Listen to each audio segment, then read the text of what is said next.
Elon Musk यांच्या Starlink satellite communications private limited आणि राज्य शासन माहिती तंत्रज्ञान विभागात करार। मुख्यमंत्री फडणवीसांच्या उपस्थितीमध्ये करार संपन्न। यामुळे राज्यातील दुर्गम भागापर्यंत उपग्रह आधारित इंटरनेट सेवा पोहोचणार।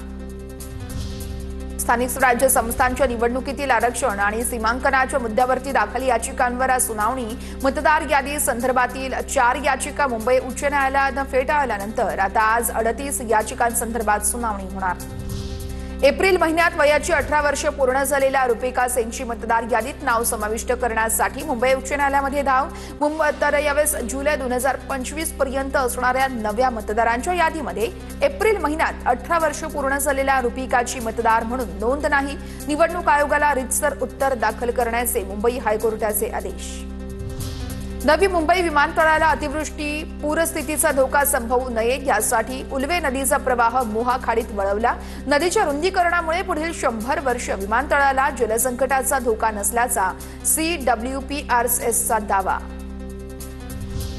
ब्रिटिशकालीन एल्फिस्टन ओव्हरब्रिज पाडकामासाठी आता सुरू असलेल्या ब्लॉकमध्ये वाढ होणार।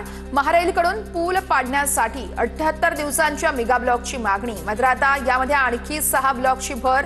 महारेलची मागणी लक्षात घेऊन वेळापत्रकात पुनर्निर्धारित करण्याची प्रक्रिया सुरू।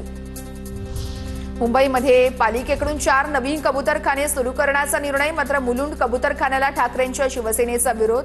कबूतरखान्याविरोधात मुलुंड रेल्वे स्थानक परिसरात शिवसेना ठाकरे गट निदर्शन करणार। मुंबईत आता इमारतींमध्ये राहणाऱ्या प्रत्येक गाळेधारकाला स्वतंत्र मालकी हक्काचा कायदेशीर पुरावा मिळणार। आतापर्यंत निवासी इमारतीची जमीन गृहनिर्माण सोसायटी किंवा मग सदस्यांच्या एकत्रित नावावर नोंदवली जात होती। कोविड कांजण्यासारख्या विषाणूजन्य रोगावरील नियंत्रणासाठी NIVच्या धर्तीवर राज्यात महाराष्ट्र विषाणूजन्य शास्त्र संस्था स्थापन करण्याचा निर्णय। या संस्थेसाठी 60 कोटी रुपयांच्या प्रस्तावासही मान्यता। डोंबिवलीमध्ये टिळक नगर पोलीस ठाण्याचा वादग्रस्त व्हिडिओ व्हायरल। पोलीस कर्मचारी दारूच्या नशेत हफ्ते घेत असल्याचा मनसेचा व्हिडिओ। दरम्यान कारवाई करण्याची मनसेची मागणी।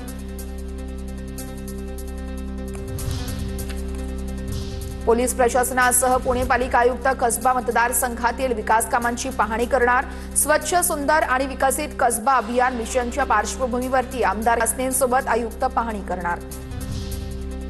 सावित्रीबाई फुले पुणे विद्यापीठाची NIRF क्रमवारीबरोबर QX रँकिंगमध्ये देखील घसरण। देशातील 5 भारतीय तंत्रज्ञान संस्थांसह बंगळुरूमधील भारतीय विज्ञान संस्थेनं पहिल्या 100 मध्ये स्थान मिळवलं।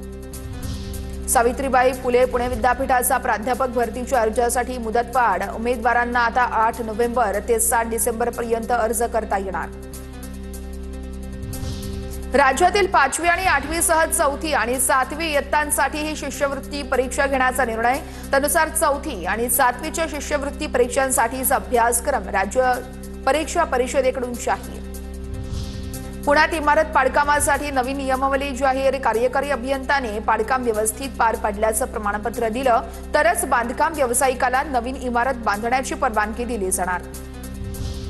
राज्यातील वाढत्या बांधकामामुळे होणाऱ्या हवेच्या प्रदूषणावरती नियंत्रण ठेवण्यासाठी महाराष्ट्र प्रदूषण नियंत्रण मंडळाचं मोठं पाऊल। रेडी मिक्स कॉन्क्रीट प्रकल्पांसाठीची अटी आणि प्रदूषण नियंत्रण मार्गदर्शक तत्व आता संपूर्ण राज्यभर लागू होणार। कृषी विभागाच्या योजनांमधील गैरव्यवहाराच्या चौकशी समितीवरती यशदाचे महासंचालक निरंजन कुमार सदांशूंची नेमणूक।